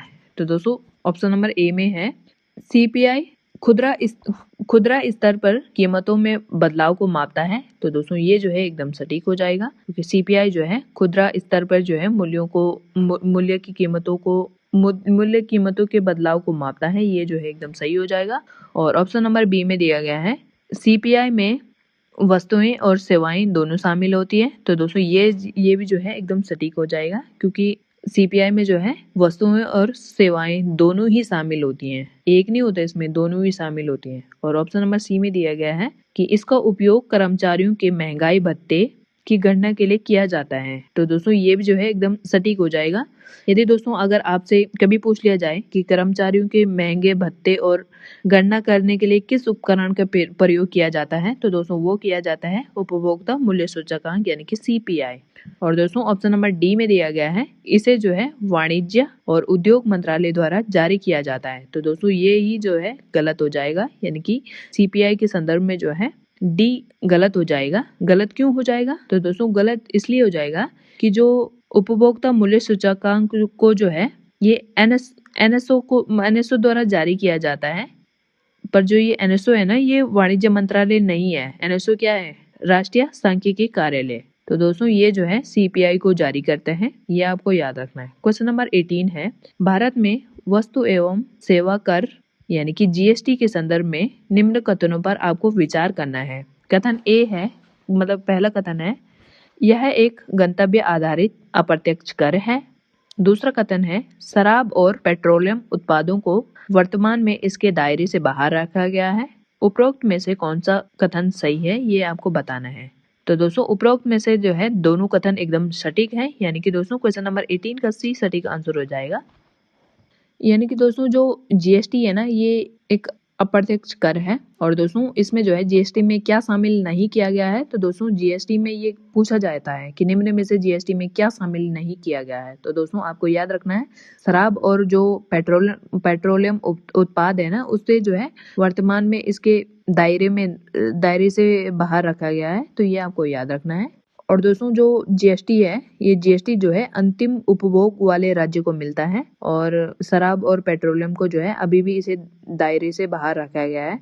दोस्तों ये पीवाईक्यू है और पीवाईक्यू को ही थोड़ा सा जोड़ तोड़ के जो है मैंने ये नया क्वेश्चन बनाया ताकि जो है नेक्स्ट टाइम क्वेश्चन कंफ्यूजन वाला बने तो आपको जो है बिल्कुल भी गलत ना हो। और दोस्तों आज की वीडियो थोड़ा लंबी होने वाली मुझे लगता है, पर मैं जो है इसका पार्ट 1 अभी लेके आई हूँ। पार्ट 2 जो है मैं नेक्स्ट वीडियो लेके आऊंगी क्योंकि ये वीडियो काफी लंबी होने वाली है, मतलब लंबी होने वाली है। तो हो सकता है इसमें मैं आपको 50 से 60 क्वेश्चन कराऊं और पार्ट 2 में जो है और क्वेश्चन करवाऊं, मतलब पार्ट 2 में जितने भी 50 से 60 क्वेश्चन और होंगे वो मैं आपको वहां कवर करवाऊंगी। क्वेश्चन नंबर 19 है, मौद्रिक नीति समिति में कुल कितने सदस्य होते हैं। तो दोस्तों बहुत ही बढ़िया क्वेश्चन है और पूछा गया है। सबसे पहले आपको पहले मैं क्वेश्चन को पूरा पढ़ लेती हूँ। मौद्रिक नीति समिति में कुल कितने सदस्य होते हैं और इसका पदेन अध्यक्ष कौन होता है। तो दोस्तों आपको बताना है कि मौद्रिक नीति समिति में कुल कितने सदस्य होते हैं। तो दोस्तों कुल सदस्य होते हैं 6 और जो मौद्रिक नीति समिति के जो अध्यक्ष होते हैं ना, तो वो होते हैं आरबीआई के गवर्नर। यानी कि दोस्तों क्वेश्चन नंबर 19 का बी सटीक आंसर हो जाएगा। तो दोस्तों मौद्रिक नीति समिति में जो है जो 6 मेंबर होते हैं ना, तो दोस्तों 3 तो होते हैं आरबीआई के और 3 होते हैं सरकार के, यानी कि कुल टोटल 6 हो जाएंगे। और जो इसका अध्यक्ष होता है ना, तो वो होते हैं गवर्नर। तो दोस्तों कभी अगर आपसे डायरेक्ट क्वेश्चन बन जाए कि मौद्रिक नीति समिति के कितने सदस्य होते हैं, तो आपको याद रखना है 6। अगर आपसे स्पेशल पूछा जाए कि मौद्रिक नीति समिति में आरबीआई के कितने सदस्य होते हैं, तो वो होते हैं 3। अगर आपको सरकार के सदस्य पूछे जाए तो वो भी होते हैं 3। और अगर आपको ये पूछा जाए कि मौद्रिक नीति समिति के पदेन अध्यक्ष कौन होते हैं, मतलब कौन होते हैं, तो आपको याद रखना है आरबीआई के गवर्नर। क्वेश्चन नंबर 20 है, अर्थव्यवस्था में जब कच्चे माल और मजदूरी की लागत बढ़ने के कारण महंगाई बढ़ती है तो उसे क्या कहते हैं। तो दोस्तों इसमें आपको बताना है कि जब अर्थव्यवस्था में जो है जब कच्चे माल और मजदूरी की लागत बढ़ने के कारण महंगाई बढ़ जाती है तो उसे क्या कहते हैं। तो दोस्तों उसे जो है लागत प्रेरित मुद्रास्फीति कहते हैं। यानी कि दोस्तों क्वेश्चन नंबर 20 का जो है 20 सटीक आंसर हो जाएगा। तो दोस्तों जब जो है उत्पादन के साधनों यानी कि जैसे कच्चा माल हो गया, मजदूरी की कीमत बढ़ने से जो है अंतिम वस्तु महंगी हो जाए तो तब जो है वह लागत प्रेरित मुद्रास्फीति का रूप ले लेती है। तो ये आपको याद रखना है। फिलहाल जो है दोस्तों बढ़ते हैं क्वेश्चन नंबर 21 की तरफ। निम्नलिखित में से कौन सा एक प्रत्यक्ष कर का उदाहरण है। तो दोस्तों आपको बताना है कि निम्न में से कौन सा प्रत्यक्ष कर का उदाहरण है। तो दोस्तों सबसे पहले मैंने अभी आपको ऊपर बताया था कि जीएसटी जो है एक अप्रत्यक्ष कर है, मैंने अभी आपको ऊपर बताया था। और दोस्तों जो सीमा शुल्क है ये भी जो है अप्रत्यक्ष कर है। और दोस्तों जो उत्पाद शुल्क है ये भी जो है अप्रत्यक्ष कर का ही उदाहरण है। यानी कि दोस्तों कौन बचा, तो दोस्तों बचा अभी डी, यानी कि कॉर्पोरेट कर। कॉर्पोरेट कर जो है दोस्तों एक प्रत्यक्ष कर है और कॉर्पोरेट कर को ही जो है दोस्तों निगम कर भी कहा जाता है। और दोस्तों जो निगम कर और आयकर होते हैं ना, ये दोनों जो है प्रत्यक्ष कर का उदाहरण है, क्योंकि ये जो है दोस्तों सीधे उसी व्यक्ति, जैसे आयकर है ये तो व्यक्ति पे लगेगा और जो कॉर्पोरेट कर या निगम कर है ये जो है सीधे कंपनी से ही वसूले जाते हैं, इसलिए जो है ये क्या हो जाते हैं, ये होते हैं प्रत्यक्ष कर। क्वेश्चन नंबर 22 है, नीचे 2 वक्तव्य दिए गए हैं। कथन ए है, मंदी के दौरान सरकार को विस्तारवादी राजकोषीय नीति अपनानी चाहिए। कारण आर है, करों को कम करने और सरकारी व्यय को बढ़ाने से लोगों के हाथों में पैसा आता है, जिससे जो है बाजार में जो है मांगे बढ़ती है। सही कथन को आपको चुनना है, मतलब सही विकल्प को आपको निम्न में से चुनना है। तो दोस्तों ए और आर दोनों सही हैं और आर ए की सही व्याख्या करता है। यानी कि दोस्तों क्वेश्चन नंबर 22 का ए सटीक आंसर हो जाएगा। तो दोस्तों अब समझिए कि जब मंदी के दौरान जो है सरकार को जो है विस्तारवादी राजकोषीय नीति अपनानी चाहिए, जो कि अपने आप में एकदम सही है। और दोस्तों, जो करों को कम करने और सरकारी व्यय को बढ़ाने के लिए जो है लोगों के हाथों में पैसा आता है, जिससे जो है बाजार में जो है मांगे बढ़ती है। तो दोस्तों, ये भी जो है एकदम सही है और आप इस प्रकार इसको पढ़ सकते हैं कि मंदी के दौरान जो है सरकार को विस्तारवादी राजकोषीय नीति अपनानी चाहिए, क्योंकि आपको देखना है कि जो कथन है, मतलब जो कारण है, वो कथन की सही व्याख्या कर रहा है कि नहीं है, मतलब उससे मिल रहा है कि नहीं मिल रहा है, रिलेट कर रहा है या अच्छा लग रहा है कि नहीं लग रहा है। तो दोस्तों, क्योंकि जो है करों को कम करने और सरकारी व्यय को बढ़ाने से जो है लोगों के हाथों में पैसा आता है और जिससे जो है बाजार में मांगे बढ़ती है। तो ये जो है एकदम सही हो जाएगा। और दोस्तों, ये दिया गया है क्वेश्चन नंबर 22 के ए ऑप्शन में। तो दोस्तों, अब जो है आपको समझना है कि जब मंदी से उभरने के लिए जो है सरकार जो है जानबूझकर अपना खर्च बढ़ाती है और टैक्सेस को घटाती है, ताकि जो है अर्थव्यवस्था में जो है जान आ सके, मतलब मरी से न रहे, जान आ सके। इसलिए जो है सरकार जानबूझ के जो है अपने खर्च को बढ़ाती है। क्वेश्चन नंबर 23 है, भारत में हिंदू वृद्धि दर का संबंध किस आर्थिक सूचकांक से है? तो दोस्तों, हिंदू वृद्धि दर का जो संबंध है, ये जो है राष्ट्रीय आय की वृद्धि की दर है। ये नहीं समझना है आपको कि हिंदू बढ़ रहे हैं या हिंदू मतलब हिंदू रिलीजन के ज्यादा हो रहे हैं, उससे नहीं है इसका संबंध। इसका संबंध है राष्ट्रीय आय की वृद्धि दर। ये सूचकांक जो है इसको दर्शाता है। यानी कि दोस्तों, क्वेश्चन नंबर 23 का सी सटीक आंसर हो जाएगा। तो दोस्तों, जो 1950 से और 1980 के बीच जो है भारत की राष्ट्रीय आय की दर जो है बहुत ही धीमी हो गई थी। तो जिसे जो है अर्थशास्त्री, जो हमारे अर्थशास्त्री एक हुए हैं प्रोफेसर राजकृष्णन, तो उन्होंने जो है इस धीमी हुई राष्ट्रीय आय की विकास दर को जो है नाम दिया था हिंदू वृद्धि दर। तो दोस्तों, ये आपको याद रखना है कि सबसे पहले आपको पूछा जाता है कि हिंदू वृद्धि दर का प्रतिपादन किसके द्वारा किया गया था। तो दोस्तों, ये किया गया था प्रोफेसर राजकृष्णन द्वारा। तो ये आपको याद रखना है। क्वेश्चन नंबर 24 है, जिस ब्याज दर पर रिजर्व बैंक वाणिज्य बैंकों को अल्प अवधि के लिए ऋण देता है उसे क्या कहते हैं? तो दोस्तों, जब जो है आरबीआई वाणिज्य बैंकों को जो है अल्पकालीन ऋण देता है तो उसे जो है दोस्तों रेपो दर कहते हैं। यानी कि दोस्तों, क्वेश्चन नंबर 24 का सी सटीक आंसर हो जाएगा। तो दोस्तों, यदि अगर आपको कम अवधि के लिए यानी कि कम समय के लिए वाणिज्य बैंकों को ऋण देने की बात की जाए तो दोस्तों आपको याद रखना है रेपो दर। जबकि जो है दोस्तों, जब जो है दीर्घकालीन ऋण आरबीआई बैंकों को देता है तो तब जो है उसे बैंक दर पे वो दीर्घकालीन ऋण देता है। तो ये आपको याद रखना है। और दोस्तों, जैसे कोई वाणिज्यिक बैंक है और वो उसने जो है अल्प आयु के लिए यानी कि रेपो दर पे ऋण लिया है ना, और अगर वो चुकता नहीं कर पाता है उस समय तक, सबसे पहले आपको मुझे कमेंट सेक्शन के माध्यम से बताना होगा कि रेपो दर कितने दिन के लिए, मतलब कितने दिन के लिए दी जाती है। ये आपको कमेंट सेक्शन के माध्यम से बताना है। तो दोस्तों, जब मैंने आपको क्या बता रही थी, मैं आपको बता रही थी कि जो कम समय के लिए जो आरबीआई वाणिज्य बैंकों को ऋण देता है ना, तो जब वो उस कम मतलब अल्प अवधि में ऋण को चुकता नहीं कर पाता है तो तब जो है आरबीआई क्या करता है, तो आरबीआई जो है तब जो है वाणिज्य बैंकों पे जो है बैंक दर के आधार पर ही ऋण को वसूल करता है। ये आपको याद रखना है। क्वेश्चन नंबर 25 है, शून्य आधारित बजट की शुरुआत सबसे पहले किस देश ने की थी? तो दोस्तों, शून्य आधारित बजट की शुरुआत जो है सबसे पहले जो है यूनाइटेड नेशन ऑफ अमेरिका यानी कि यूएसए ने की थी और यूएसए दिया गया है ऑप्शन नंबर सी। तो दोस्तों, जो शून्य आधारित बजट की अवधारणा जो है तो अमेरिका में जो है पीटर ए पायर द्वारा दी गई थी, जिसमें जो है हर साल के खर्चे को जो है शून्य मानकर नए सिरे से जो है बजट बनाया जाता था। तो दोस्तों, सबसे पहले आपको उनका नाम भी याद रखना है। तो दोस्तों, इस अवधारणा के जो प्रतिपादक थे वो थे अमेरिका के पीटर ए पायर। और दोस्तों, शून्य आधारित बजट को सबसे पहले किस देश में हुई थी? तो दोस्तों, इसकी शुरुआत जो है सबसे पहले अमेरिका में हुई थी। ये आपको याद रखना है। और दोस्तों कमेंट सेक्शन के माध्यम से जरूर बताइएगा कि क्वेश्चन आपको कैसे लग रहे हैं, और चैनल को सब्सक्राइब करना ना भूलिएगा, क्योंकि जो है अगर आप चैनल को सब्सक्राइब करते हैं, वीडियो को लाइक करते हैं, इससे जो है मुझे काफ़ी मोटिवेशन मिलता है। और आप देखते होंगे कि मैं कभी कभी वीडियो डालती हूँ और कभी मैं डेली डालती हूँ, तो इसलिए डालती हूँ क्योंकि कभी कभी मुझे लगता है कि इतना ज़्यादा कंटेंट देने से और इतनी मेहनत और इतने क्वेश्चन बना के इतना दिमाग खपा के कोई फ़ायदा नहीं होता है, कि मतलब लोग ना चैनल को सब्सक्राइब करते हैं ना वीडियो को लाइक करते हैं, इसलिए जो है थोड़ा सा दिल दुखता है। खैर, पर हमारे साथ जो है 231 बच्चे अभी तक जुड़ चुके हैं जिन्होंने सब्सक्राइब करा है, तो उन्होंने जो है किसी ना किसी आज से ही सब्सक्राइब किया होगा, इसीलिए जो है हम उनके लिए ये काम कर रहे हैं। बाकी आप भी उन बच्चों के साथ जुड़ सकते हैं, हमारा सपोर्ट कर सकते हैं, ताकि जो है हम आपको फ्री में ये कंटेंट दे सके। कोई पैसे तो नहीं ले रहे ना हम आपसे इसके, या हम चाहते तो पेड भी बेच सकते थे, पर आपके लिए हम फ्री प्रोवाइड कर रहे हैं। तो आप जो है सब्सक्राइब करके सपोर्ट करिए, वीडियो को लाइक करिए।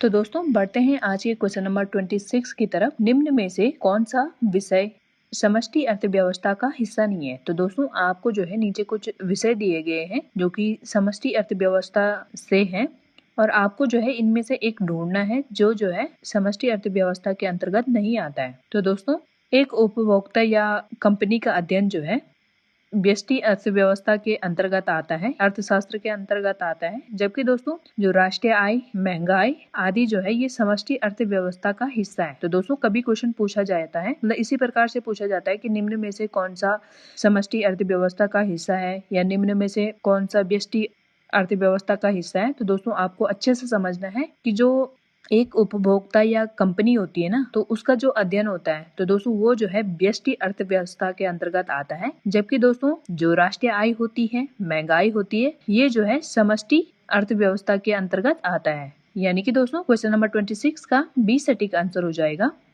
क्वेश्चन नंबर 27 है, भारतीय संविधान के किस अनुच्छेद में बजट यानी कि वार्षिक वित्तीय विवरण का उल्लेख किया गया है? तो दोस्तों आपका जो है इसमें पॉलिटी भी कवर हो जाएगा और इकोनॉमिक्स भी कवर हो जाएगा। तो दोस्तों बजट का उल्लेख किस में किया गया है, तो ये आपको बताना है। तो दोस्तों बजट का उल्लेख जो है संविधान में, पहले तो आप ये समझिए कि संविधान में जो है बजट शब्द का कहीं भी उल्लेख नहीं है, बल्कि इसकी जगह जो है अनुच्छेद 112 में जो है इसे वार्षिक वित्तीय विवरण कहा गया है। यानी कि बजट तो कोई शब्द ही नहीं है संविधान में, पर वो ऐसी कहा जाता है, जबकि उसका जो है अनुच्छेद में यदि वर्णन की बात की जाए तो दोस्तों अनुच्छेद 112 में जो है वार्षिक वित्तीय विवरण के रूप में इसे जो है इसका जो है विवरण किया गया है। यदि दोस्तों आपसे अगर डायरेक्ट क्वेश्चन पूछा जाए कि भारतीय संविधान में बजट का उल्लेख किस अनुच्छेद में है, तो दोस्तों आपको याद रखना है अनुच्छेद 112। या कभी घुमा के अगर पूछा जाए तो वार्षिक वित्तीय विवरण भी इसे कहा जाता है, तो दोनों एक ही बात होती है दोस्तों। और दोस्तों 112 दिया गया है ऑप्शन नंबर बी में, यानी कि दोस्तों क्वेश्चन नंबर 27 का बी सटीक आंसर हो जाएगा। क्वेश्चन नंबर 28 है, नीचे दो वक्तव्य दिए गए हैं जिसमें जो है कथन ए है, जब अर्थव्यवस्था तरलता जाल की स्थिति में फंसी होती है तो मौद्रिक नीति यानी कि मॉनेटरी पॉलिसी अप्रभावी हो जाती है। कारण आर है, तरलता जाल में जो है ब्याज दरें इतनी कम हो जाती हैं कि लोग निवेश करने के बजाय जो है अपने पास नकदी रखना पसंद करते हैं। तो दोस्तों ऊपर जो है एक कथन दिया गया है और कारण दिया गया है, जो है कथन की व्याख्या सही करता है नहीं करता है, ये आपको ऑप्शन के माध्यम से बताना है। तो दोस्तों सबसे पहले आप समझिए कि जो तरलता जाल है ना, तो तरलता जाल में जो है रिजर्व बैंक जो है ब्याज दरें कितनी भी गिरा देता है और लोग जो है पैसा खर्च या निवेश नहीं करते हैं, इसलिए जो है दोस्तों मौद्रिक नीति जो है फेल हो जाती है। यानी कि दोस्तों क्वेश्चन नंबर 28 का ए सटीक आंसर हो जाएगा, जिसमें दिया गया है ए और आर दोनों सही हैं और आर जो है ए की सही व्याख्या करता है। क्वेश्चन नंबर 29 है, भारत में जेंडर बजटिंग पहली बार किस वित्तीय वर्ष में पेश किया गया था? तो दोस्तों ये जो है PYQ है और ये कई बार पूछा गया क्वेश्चन है कि भारत में जो है सर्वप्रथम जेंडर बजटिंग किस वित्तीय वर्ष में पेश किया गया था? तो दोस्तों 2005 और 6 में इसकी शुरुआत की गई थी। तो दोस्तों आप समझिए जेंडर बजटिंग क्या है। तो दोस्तों महिलाओं के सशक्तिकरण और उनके लिए संसाधनों का विशेष आवंटन करने के लिए यह जो है भारत में 2005 और 6 में शुरू किया गया था। तो दोस्तों 5 और 6 दिया गया है ऑप्शन नंबर बी में।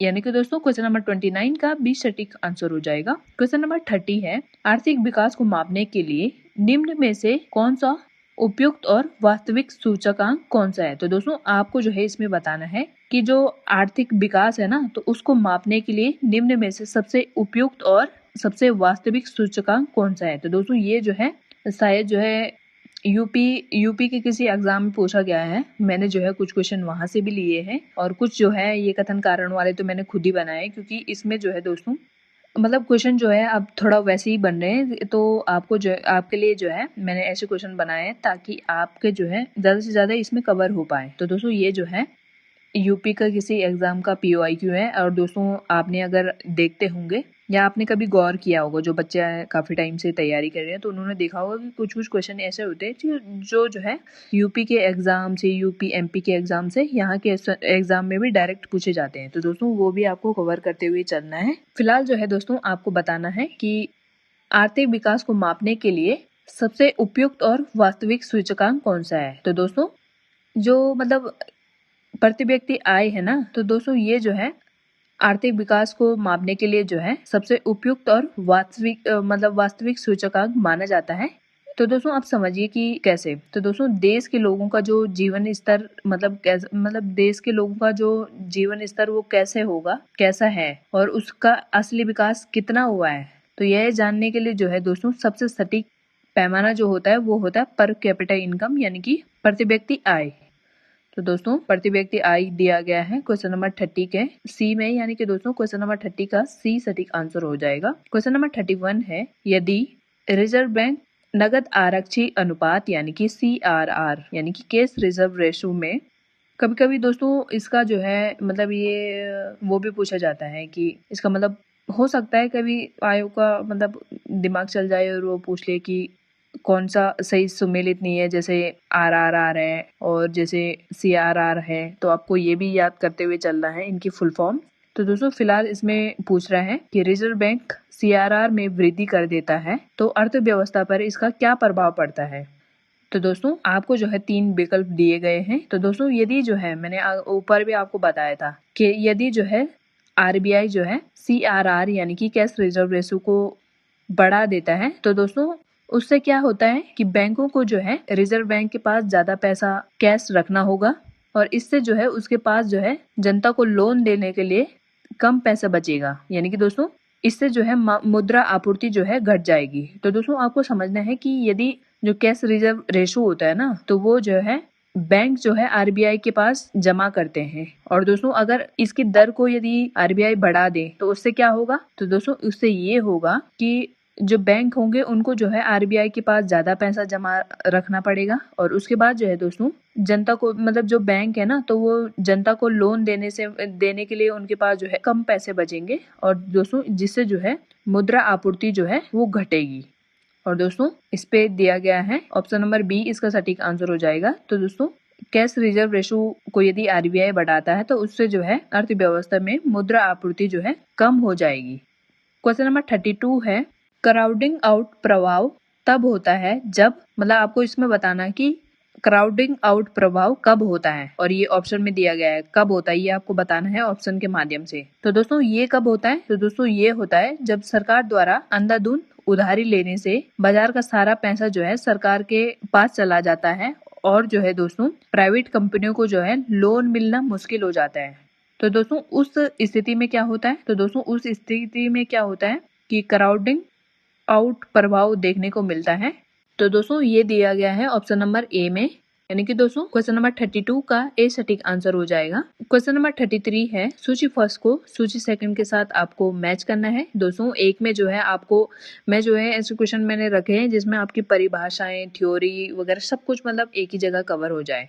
तो दोस्तों एक में जो है मैंने आपको वो वो दिया है, मतलब आपके जो है कॉन्सेप्ट थोड़ा क्लियर नहीं हो पाते ना, इसलिए जो है मैंने आपके लिए ऐसे क्वेश्चन रखे हैं कि आपको जो है कॉन्सेप्ट भी क्लियर हो जाए। तो दोस्तों सूची फर्स्ट को सूची सेकंड के साथ आपको मैच करना है। ऑप्शन नंबर ए में दिया गया है सबसे पहले अवस्फीति। तो दोस्तों अवस्फीति क्या होती है ये आपको उसकी परिभाषाएं दी गई है और आपको इसको मैच करना है। तो दोस्तों अवस्फीति में क्या होती है, कीमतों का गिरना होता है।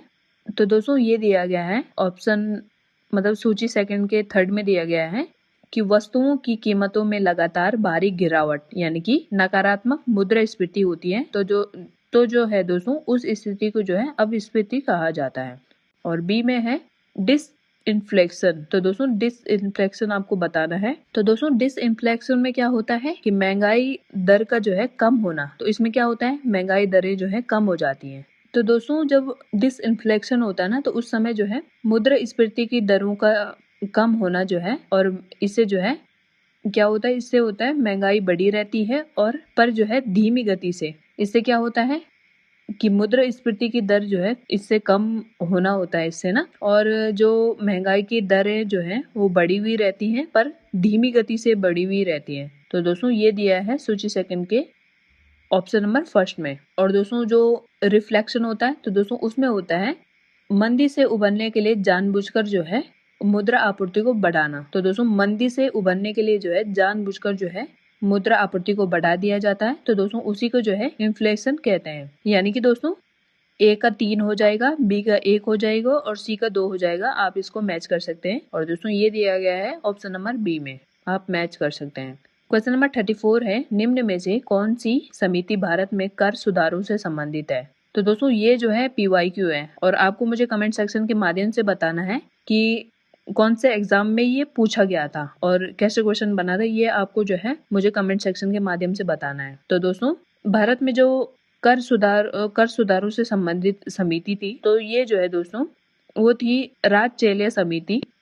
यानी कि दोस्तों क्वेश्चन नंबर 34 का ए सटीक आंसर हो जाएगा। तो दोस्तों 1991 में जो है राजचेले समिति जो है कर सुधारों के लिए बनाई गई थी। तो दोस्तों सबसे पहले जो है आपको मैं एक दो समितियां और क्लियर कर देती हूँ। तो दोस्तों जो कर सुधारों से संबंधित समिति थी, तो दोस्तों वो थी राजचेले समिति। और दोस्तों आपको एक और याद आ रहा होगा कि नरसिम्हन समिति। तो दोस्तों नरसिम्हन समिति का जो संबंध था वो था बैंकिंग सुधार से। और दोस्तों आपको जो है एक समिति और याद आ रही होगी, तो वो है दोस्तों वो होगी तेंदुलकर समिति। तो दोस्तों तेंदुलकर समिति का जो संबंध था वो गरीबी से था। तो ये आपको कवर करते हुए चलना है, ध्यान से सुनिए, नोट करिए। और एक बार फिर से आपको बता देती हूँ कि 1991 में जो है राजचेले समिति का गठन किया गया था, जो है कर सुधारों के लिए बनाई गई थी। कर सुधार के लिए ये बनाई गई थी। और दोस्तों क्वेश्चन नंबर 34 के जो है ए में राजचेले समिति दी गई है। यानी कि दोस्तों क्वेश्चन नंबर 34 का ए सटीक आंसर हो जाएगा। क्वेश्चन नंबर 35 है, नीचे दो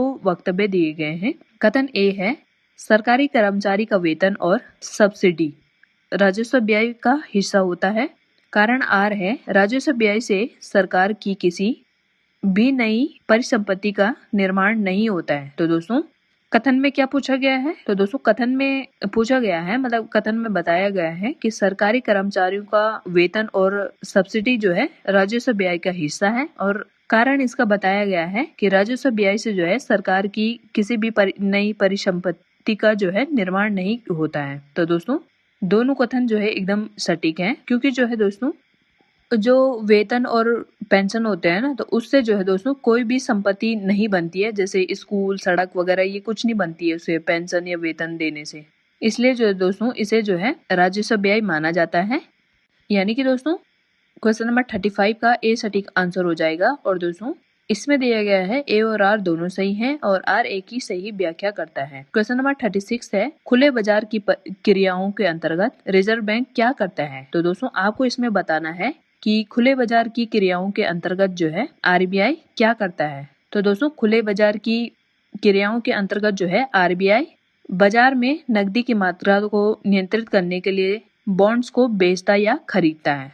तो दोस्तों बाजार में जो है RBI क्या करता है, तो दोस्तों बाजार में जो है नकदी की मात्रा को नियंत्रित करने के लिए रिजर्व बैंक क्या करता है, रिजर्व बैंक यानी कि मतलब RBI सरकारी बॉन्ड्स को बेचता है या खरीदता है। तो इससे क्या प्रभाव पड़ता है दोस्तों, तो इससे प्रभाव पड़ता है कि नकदी की मात्रा जो है नियंत्रित हो जाती है। तो दोस्तों क्वेश्चन नंबर 36 का सी सटीक आंसर हो जाएगा, जिसमें दिया गया है कि खुले बाजार क्रियाओं के अंतर्गत RBI जो है सरकारी प्रतिभूतियों की खरीद या बिक्री करता है। यानी कि दोस्तों क्वेश्चन नंबर 36 का सी सटीक आंसर हो जाएगा। क्वेश्चन नंबर 37 है, लाफर वक्र अर्थशास्त्र में क्या दर्शाता है।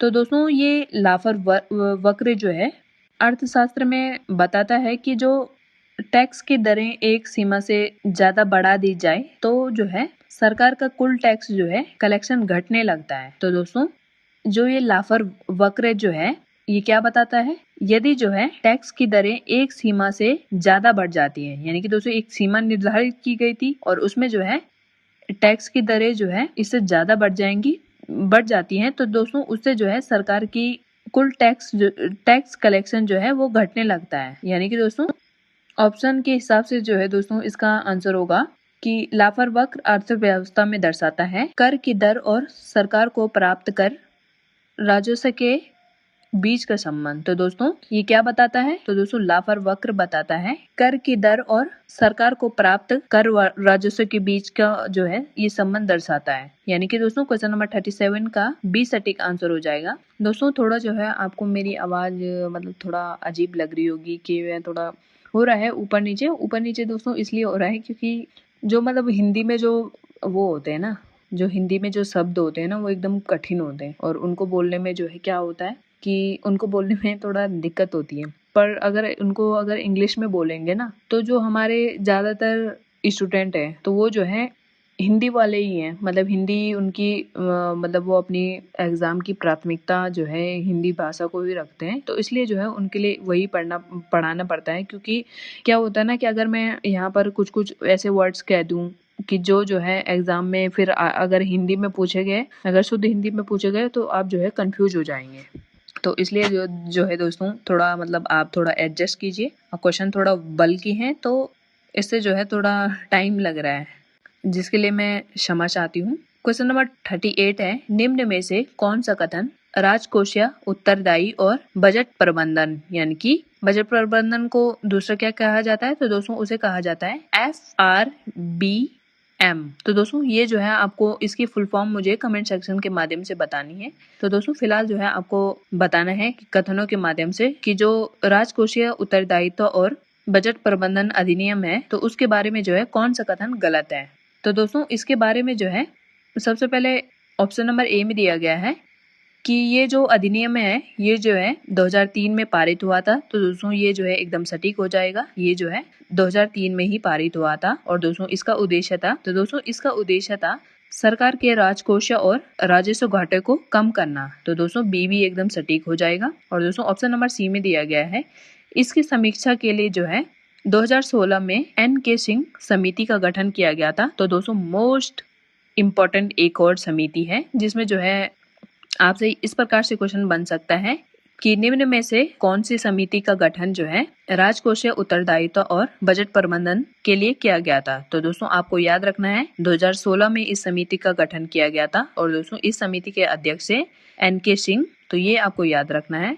और दोस्तों ऑप्शन नंबर डी में दिया गया है, यह रिजर्व बैंक को मनमाने ढंग से नोट छापने का अधिकार देती है। तो दोस्तों ये जो है आपने मतलब ये मैंने थोड़ा इजी रखा था क्योंकि ये आपको बड़ा बल्कि सा लग रहा होगा, पर अगर आप लास्ट में पढ़ते हैं ना तो आपको समझ आता है कि मनमाने ढंग से तो मतलब नोट जो है नहीं छाप सकते। यानी कि दोस्तों क्वेश्चन नंबर 38 का जो है डी सटीक आंसर हो जाएगा। तो दोस्तों सबसे पहले आप समझिए कि यह जो कानून था ये जो है सरकार और रिजर्व बैंक पर राजकोषीय अनुशासन लगाता है और जो है दोस्तों ये जो अधिनियम है ये जो है मनमाने नोट छापने यानी कि हीनार्थ प्रबंधन पर रोक लगाता है। तो दोस्तों आपको मैंने ऊपर बताया था कि हीनार्थ प्रबंधन क्या है।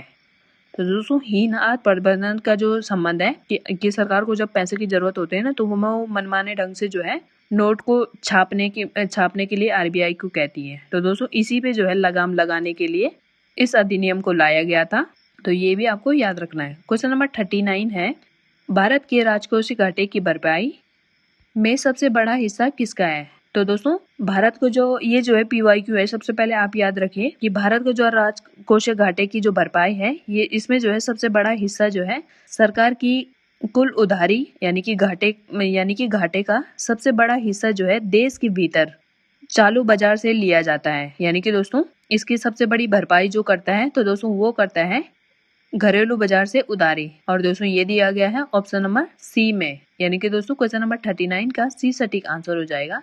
क्वेश्चन नंबर 40 है, राष्ट्रीय आय मापन की आय विधि में निम्न में से किसे शामिल नहीं किया गया है। तो दोस्तों आपको बताना है कि जो राष्ट्रीय आय मापने की जो विधि है ना, तो उसमें जो है निम्न में से कौन सा शामिल नहीं किया गया है। तो दोस्तों उसमें जो है लॉटरी, सट्टा, जुआ आदि अचानक मिलने वाली आय को जो है राष्ट्रीय आय की गणना में नहीं जोड़ा जाता है, क्योंकि जो है दोस्तों इससे जो है कोई वास्तविक उत्पाद नहीं होता है, इसलिए जो है इनको जो है शामिल नहीं किया जाता है। तो दोस्तों ये जो है ऑप्शन नंबर डी में दिया गया है, यानी कि दोस्तों क्वेश्चन नंबर 40 का जो है डी सटीक आंसर हो जाएगा, जिसमें दिया गया है लॉटरी से जीती हुई इनामी राशि। और दोस्तों उसके अलावा जो है राष्ट्रीय आय को मापने की विधि क्या क्या हो सकती है। तो दोस्तों अन्य 3 विकल्प जो है इसके उदाहरण है, जैसे कि सरकारी कर्मचारियों का पारिश्रमिक यानी कि मजदूरी या वेतन, और दोस्तों दूसरा है किराया या रॉयल्टी, और सी में दिया गया है ब्याज और लाभ। तो दोस्तों ये जो है राष्ट्रीय आय विधि जो है इनसे जो है मापी जा सकती है, तो ये भी आपको याद रखना है। क्वेश्चन नंबर 41 है, नीचे 2 वक्तव्य दिए गए हैं। कथन ए है अपस्फीति यानी कि कीमतों का लगातार गिरना। ये जो है दोस्तों क्वेश्चन जो है मैंने थोड़ा वैसे रखे हैं ताकि आपका जो है ज्यादा से ज्यादा रिवीजन हो जाए और आपके जो है कॉन्सेप्ट एकदम क्लियर हो जाए। तो अपस्फीति में क्या होता है, सबसे पहले आपको याद रखना है कि कीमतें जो है लगातार गिरना होता है इसमें। तो दोस्तों सबसे पहले मैं क्वेश्चन से थोड़ा भटक गई हूँ। इसमें पूछा गया है, मतलब इसमें कथन ए दिया गया है अपस्फीति कीमतों का लगातार गिरना अर्थव्यवस्था के लिए मुद्रास्फीति से भी अधिक हानिकारक स्थिति मानी जाती है। तो दोस्तों इसमें बोल रहा है कि अपस्फीति यानी कि कीमतों का लगातार गिरना अर्थव्यवस्था में मुद्रास्फीति से भी अधिक हानिकारक स्थिति मानी जाती है, और उसका कारण दिया गया है कि ऐसा क्यों होता है, मतलब ऐसा क्यों माना जाता है। तो दोस्तों कारण आर है अपस्फीति में कीमतें गिरने से उत्पादकों को घाटा होता है और वो जो है उत्पादन बंद कर देते हैं, और जिससे जो है दोस्तों बेरोजगारी फैलती है। तो ये आपको बताना है कि कथन और कारण क्या एक दूसरे से रिलेट कर पा रहे हैं, क्या जो है कथन की व्याख्या कारण सही कर पा रहा है कि नहीं कर पा रहा है। तो दोस्तों ये जो है एकदम सही है, यानी कि दोस्तों कथन ए और आर दोनों सही है, और आर जो है ए की सही व्याख्या करता है। तो दोस्तों क्या होता है इसमें, तो दोस्तों इसमें ऐसा होता है कि थोड़ी महंगाई जो है विकास के लिए अच्छी है, लेकिन जो है कीमतें गिरना मंदी और भारी बेरोजगारी का कारण बन जाता है। तो ये जो है स्थिति हमारे मतलब हमारी अर्थव्यवस्था के लिए जो है बहुत ही खतरनाक साबित हो जाती है, जिससे जो है बेरोजगारी जो है पीक पर पहुंच जाती है। तो दोस्तों फिलहाल जो है क्वेश्चन नंबर 41 का ए सटीक आंसर हो जाएगा। क्वेश्चन नंबर 42 है व्यक्तिगत प्रयोज्य आय कैसे निकाली जाती है। तो दोस्तों आपको बताना है कि व्यक्तिगत प्रयोज्य आय कैसे निकाली जाती है, आपको जो है इन ऑप्शन के माध्यम से बताना है। तो दोस्तों जो मतलब व्यक्तिगत प्रयोज्य आय होती है ना, तो उसको निकालने के लिए क्या किया जाता है कि मतलब जो आय इंसान के पास सभी डायरेक्ट टैक्स और सरकारी जुर्माना चुकाने के बाद सच में खर्च करने के लिए बचती है, तो उसे जो है दोस्तों व्यक्तिगत प्रयोज्य आय कहा जाता है। तो दोस्तों कौन सी आय होगी इसमें, तो जिसमें जो है दोस्तों जैसे आपकी सैलरी है, सैलरी में से आप जो है सभी डायरेक्ट टैक्स को काट के और जो भी सरकारी जुर्माने हैं और जो भी आय की आपकी जो है ईएमआई वगैरह जो कुछ भी मतलब चीजें होती है ना, तो उन सबको जो है काट के और उसके बाद जो है आपके पास जो सच में पैसा बचता है, तो उसे जो है दोस्तों व्यक्तिगत प्रयोज्य आय कहा जाता है। तो दोस्तों ये जो है क्वेश्चन नंबर 32 का जो है बी सटीक आंसर हो जाएगा। तो दोस्तों बी में दिया गया है व्यक्तिगत आय में जो है आय में से जो है प्रत्यक्ष कर जैसे कि आयकर और जुर्माना आदि को घटाकर जो आय बचती है ना, तो उसे जो है व्यक्तिगत प्रयोज्य आय कहते हैं।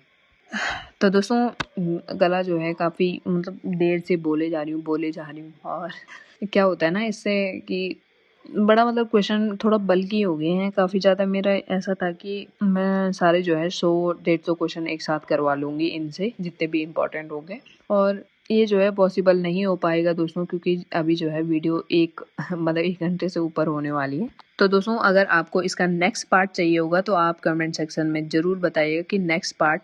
और क्वेश्चन दोस्तों आप देख सकते हैं कि क्वेश्चन का लेवल क्या है। क्वेश्चन का लेवल मैंने ऐसा रखा है कि अच्छे प्रैक्टिस सेट में आपको ये नहीं मिलेगा, और मैं आपको ये यूट्यूब पे फ्री करवा रही हूँ। तो आपका भी जो आपको जैसे कुछ मौलिक अधिकार है ना, तो आपके वैसे ही कुछ मौलिक कर्तव्य भी हैं। तो दोस्तों उन्हीं मौलिक कर्तव्य को आप निभाते हुए जो है दोस्तों वीडियो को लाइक करिए, चैनल को सब्सक्राइब करिए। फिलहाल जो है दोस्तों बढ़ते हैं आज के क्वेश्चन नंबर 43 की तरफ। निम्न में से किसे अर्थशास्त्र में व्यापक मुद्रा कहा जाता है? तो दोस्तों आपको बताना है कि अर्थशास्त्र में व्यापक मुद्रा किसे कहा जाता है। तो दोस्तों अर्थशास्त्र में जो है M3 को जो है व्यापक मुद्रा कहा जाता है, क्योंकि दोस्तों जो है मुद्रा आपूर्ति के मापन में जो है M3 को जो है व्यापक मुद्रा कहा जाता है, मतलब मुद्रा माना जाता है, जबकि दोस्तों MA को जो है संकुचित मुद्रा कहा जाता है। तो दोस्तों अगर आपसे क्वेश्चन पूछा जाए कि निम्न में से व्यापक मुद्रा का उदाहरण कौन सा है, जैसे इसमें पूछा गया है, तो दोस्तों आपको याद रखना है M3, यानी कि दोस्तों क्वेश्चन नंबर 43 का सी सटीक आंसर हो जाएगा। और दोस्तों अगर आपसे पूछा जाए कि निम्न में से कौन सा एक संकुचित मुद्रा का उदाहरण है, तो दोस्तों आपको याद रखना है M1। क्वेश्चन नंबर 44 है, भारत में किस प्रकार की बेरोजगारी सबसे अधिक पाई जाती है और जो कि विशेषकर कृषि क्षेत्र में पाई जाती है? तो दोस्तों भारत में जो है सबसे अधिक जो बेरोजगारी देखने को मिलती है वो जो है कृषि क्षेत्र में देखने को मिलती है। और दोस्तों इस प्रकार की जो बेरोजगारी होती है उसे जो है प्रच्छन्न बेरोजगारी या छिपी हुई बेरोजगारी कहते हैं। तो दोस्तों ये जो है PYQ भी है, PYQ थोड़ा उसमें ऐसा पूछा गया था कि छिपी हुई बेरोजगारी किस क्षेत्र में पाई जाती है। तो दोस्तों आपको याद रखना है ये बेरोजगारी जो है मुख्यतः जो है कृषि क्षेत्र में मिलती है, मतलब पाई जाती है। तो दोस्तों मतलब आप छिपी हुई बेरोजगारी इसे क्यों कहते हैं और सबसे अधिक हमारे देश में ये क्यों पाई जाती है? तो दोस्तों ये जो है आपने देखा होगा कि जैसे मतलब कृषि क्षेत्र में है ना, कृषि जैसे हमारे होता है ना गांव में फुंगड़े फांगड़े होते हैं, फुंगड़े बोलते हैं, कहीं कहीं डोखरे बोलते हैं ना।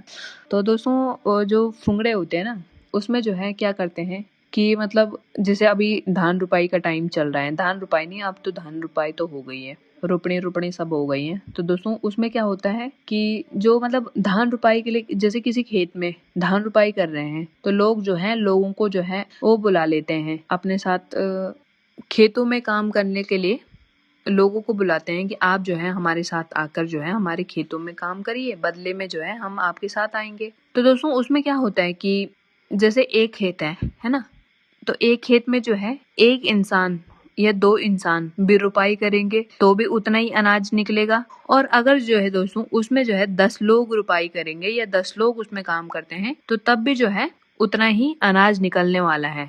तो इससे क्या होता है दोस्तों, छिपी हुई बेरोजगारी इसलिए कहा जाता है इसको क्योंकि एक ही जगह पे जो है जरूरत से ज्यादा लोग काम करने लगते हैं, जिससे जो है उत्पादन पर कोई भी असर नहीं पड़ता है। ऐसा तो नहीं है ना कि जैसे मतलब एक खेत पे 10 लोग चले जाएंगे तो उस पे जो है उत्पादन ज्यादा होगा, ऐसा नहीं है दोस्तों। 2 लोग भी करेंगे फिर भी उतना ही होगा और 10 लोग भी करेंगे तब भी उतना ही होगा। तो इसीलिए जो है इसे छिपी बेरोजगारी कहते हैं, क्योंकि इसमें बेरोजगारी दिखाई तो नहीं देती पर होती जरूर है ना। और भारत में जो है अधिकतम जो है प्रचंड बेरोजगारी देखने को ही मिलती है।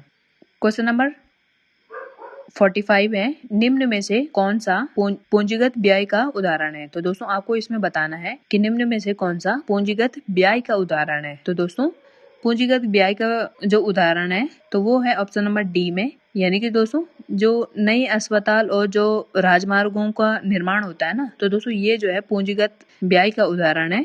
तो दोस्तों आप मतलब समझिए जैसे अस्पताल, स्कूल या पुल बनने होते हैं ना, तो ये जो है पूंजीगत व्यय है, क्योंकि जो है दोस्तों इससे जो है देश में लंबे समय तक काम आने वाली संपत्ति का निर्माण होता है। तो दोस्तों इसी को जो है इसीलिए जो है इसको पूंजीगत व्यय कहा जाता है, यानी कि दोस्तों क्वेश्चन नंबर 45 का डी सटीक आंसर हो जाएगा। क्वेश्चन नंबर 46 है, भारत में राष्ट्रीय आय का आकलन करने वाली प्राथमिक संस्था यानी कि वर्तमान में कौन सी संस्था है? तो दोस्तों वर्तमान में जो है NSO यानी कि राष्ट्रीय सांख्यिकी कार्यालय राष्ट्रीय आय का आकलन करता है और यही जो है प्राथमिक संस्था भी है। तो दोस्तों पहले जो है 2019 से पहले जो है 2 संस्थाएं हुआ करती थी। तो दोस्तों 2 संस्थाएं कौन कौन सी होती थी? तो दोस्तों वो होती थी केंद्रीय सांख्यिकी कार्यालय जिसे जो है CSO कहा जाता है, और दूसरी थी राष्ट्रीय प्रतिदर्श सर्वेक्षण कार्यालय यानी कि NSSO।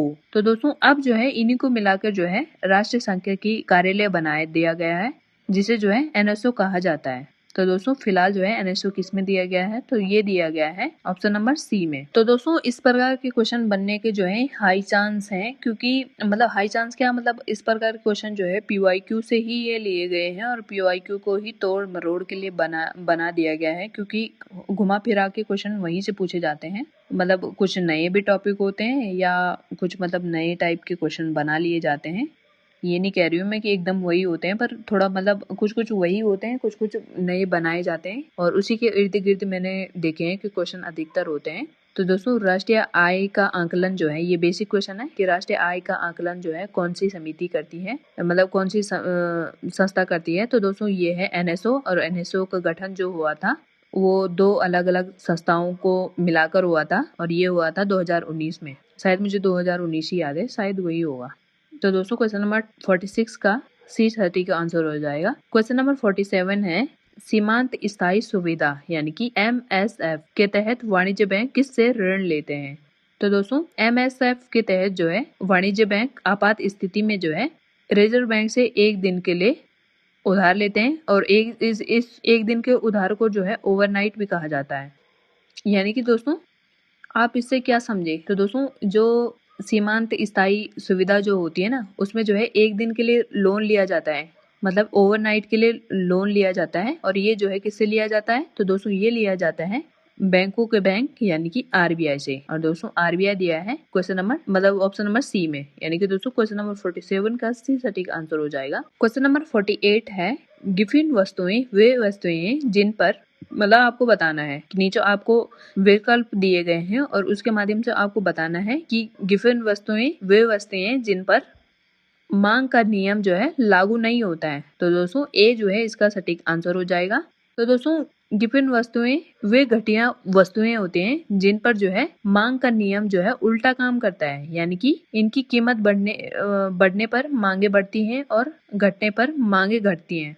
इससे आप क्या समझे कि गिफिन वस्तुएं जो है वे घटिया वस्तुएं होते हैं जिन पे जो है मांग का नियम ही जो है उल्टा पड़ जाता है। उल्टा कैसे पड़ जाता है कि जैसे जो है इनकी कीमत बढ़ने पर, जब इनकी कीमत बढ़ जाती है तो उस टाइम जो है इनकी मांग भी बढ़ जाती है, और जब इसकी कीमतें घटती हैं तो उस समय जो है मांगे भी घट जाती हैं। फिलहाल जो है दोस्तों क्वेश्चन नंबर 48 का ए सटीक आंसर हो जाएगा। क्वेश्चन नंबर 49 है भारत में बजट तैयार करने की जिम्मेदारी वित्त मंत्रालय के किस विभाग के पास होती है। तो दोस्तों इसमें पूछा गया है कि बजट तैयार करने के लिए जो है वित्त मंत्रालय के किस विभाग पे ये जिम्मेदारी होती है। तो दोस्तों ये होती है आर्थिक मामलों का एक विभाग होता है, तो इसमें जो है ये जिम्मेदारी होती है, यानी कि दोस्तों क्वेश्चन नंबर 49 का डी सटीक आंसर हो जाएगा। तो दोस्तों जो वित्त मंत्रालय का जो आर्थिक मामलों का जो विभाग होता है ना, तो यही जो है संसद में पेश होने वाले केंद्रीय बजट को तैयार करता है। तो ये जो है इम्पोर्टेंट पॉइंट है, आप जो है नोट कर सकते हैं। क्वेश्चन नंबर 50 है किसी अर्थव्यवस्था में लॉरेंज वक्र क्या मापता है। तो दोस्तों ये जो है PYQ है, 100% किसी न किसी एग्जाम में ये पूछा जा सकता है और PYQ भी है और बहुत ही बढ़िया क्वेश्चन भी है। तो दोस्तों जो लॉरेंज वक्र होता है ना, ये जो है किसी देश में आय की असमानता यानी कि अमीरी और गरीबी के बीच का फासला के ग्राफ के माध्यम को गरीबी और अमीरी के बीच के फासले के जो है ग्राफ के माध्यम से दर्शाता है। तो दोस्तों इससे आप क्या समझे, अगर ये अमीरी और गरीबी के बीच का फासला अगर दर्शा रहा है तो आपको इन ऑप्शन में से कौन सा ऑप्शन ऐसा लग रहा है जो है इस पे सटीक बैठता है। तो दोस्तों ऑप्शन नंबर बी जो है इस पे एकदम सटीक बैठता है कि लॉरेंज वक्र जो है आय और धन की असमानता को दर्शाता है, जो है गरीबी और अमीरी के बीच का फासला जो है ग्राफ के माध्यम से बताता है। यानी कि दोस्तों क्वेश्चन नंबर 50 का बी सटीक आंसर हो जाएगा। तो दोस्तों कैसे लगी आपको क्लास, आपको जो है कमेंट सेक्शन के माध्यम से जरूर बताना है। और अगर आपको जो है इसी प्रकार के क्वेश्चन जो है, मैंने अभी 50 क्वेश्चन और बनाए हैं इन्हीं टॉपिक से जो है इसी प्रकार से हैं। अगर आपको वो वाली क्लास भी चाहिए तो कमेंट सेक्शन के माध्यम से नेक्स्ट लिखना ना भूलिएगा, नेक्स्ट क्लास आप लिख सकते हैं।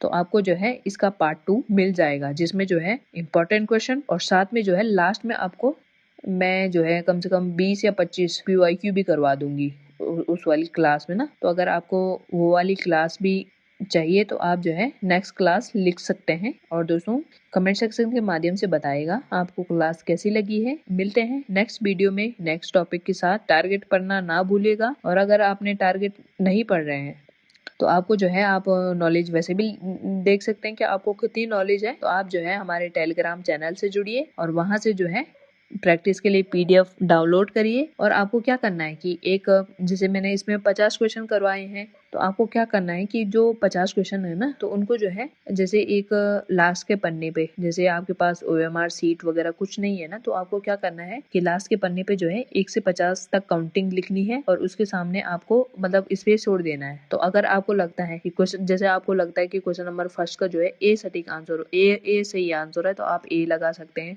और दोस्तों जब आप वीडियो सोल्यूशन देखते हैं ना तो उस टाइम जो है आप वहाँ पर सही कट ऐसे ऐसे से वो कर सकते हैं। इससे जो है दोस्तों आपको क्या पता चलेगा, इससे जो है आपका एक वो हो पाएगा कि मेरे कितने स्कोर आ रहे हैं और उससे आपको पता मतलब आपका पता चलेगा कि आपके जो है मतलब किस चीज पे काम करने की ज्यादा जरूरत है। तो दोस्तों मिलते हैं नेक्स्ट वीडियो में, तब तक के लिए धन्यवाद। जय हिंद, जय भारत, जय उत्तराखंड।